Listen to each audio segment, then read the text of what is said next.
Addiction is one of those words people hear and immediately think they understand.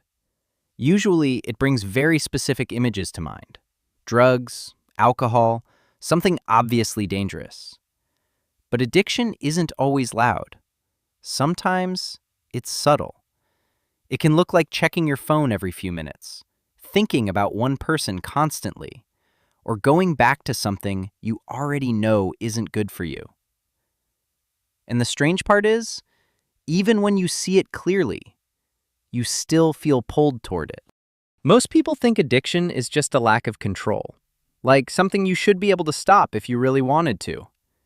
But it's not that simple, because if it were, people would just stop. Addiction isn't just about what you do. It's about what your brain learns to need. Your brain is constantly trying to answer a simple question: what makes me feel better? And when something gives you relief, pleasure, or even just distraction, your brain pays attention.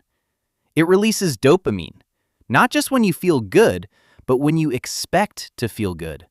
So over time, it's no longer just about the thing itself. It's about the anticipation of it. And that's where the loop begins. You try something and it changes how you feel. Maybe it makes things better. Maybe it just makes things quieter. Either way, your brain remembers. So the next time you feel stressed, uncomfortable, or empty, it suggests the same thing again. Not because it's good for you, but because it worked before. Even if it only worked for a moment.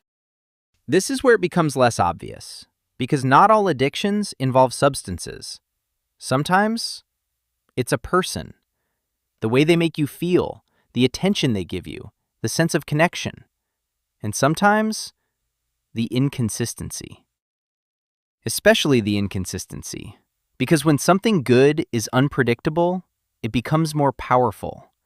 Your brain keeps waiting for the next moment, the next message, the next interaction, the next version of them that feels right. And somehow, that waiting makes it harder to let go. This pattern shows up in things like gambling.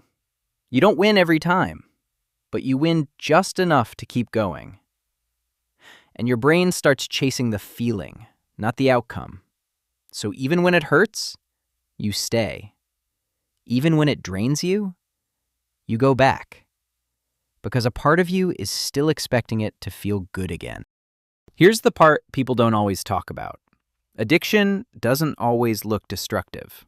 Sometimes it looks like working nonstop, constantly creating, always pushing yourself. Things that seem productive, even admirable. But the pattern underneath is the same. It becomes something you rely on to feel okay. And without it, you don't quite know how to be. At its core, addiction isn't really about the thing. It's about the feeling it gives you. Relief, escape, control, connection. It's your mind trying to solve something, using the only method it has learned works, even if that method isn't sustainable. This is the part that confuses a lot of people. You can fully understand that something isn't good for you and still feel drawn to it. Because understanding something logically doesn't immediately change how it feels emotionally. And addiction lives more in feeling than in logic. So breaking an addiction isn't just about stopping the behavior. It's about understanding what that behavior is doing for you, what it's replacing, what it's soothing, what it's helping you avoid. Because when you remove the thing, the feeling it was covering is still there. And if nothing else fills that space, the cycle tends to start again. Addiction isn't always about weakness. Sometimes it's about adaptation. Your brain finds something that helps, even temporarily, and holds on to it. Maybe a little too tightly. And once you start to see it that way, it becomes less about judgment and more about understanding. Addiction is complicated because people are complicated. And sometimes what looks like self-destruction is actually someone trying to cope, the only way they know how. This is Mind in Lines, making sense of people. Kind of.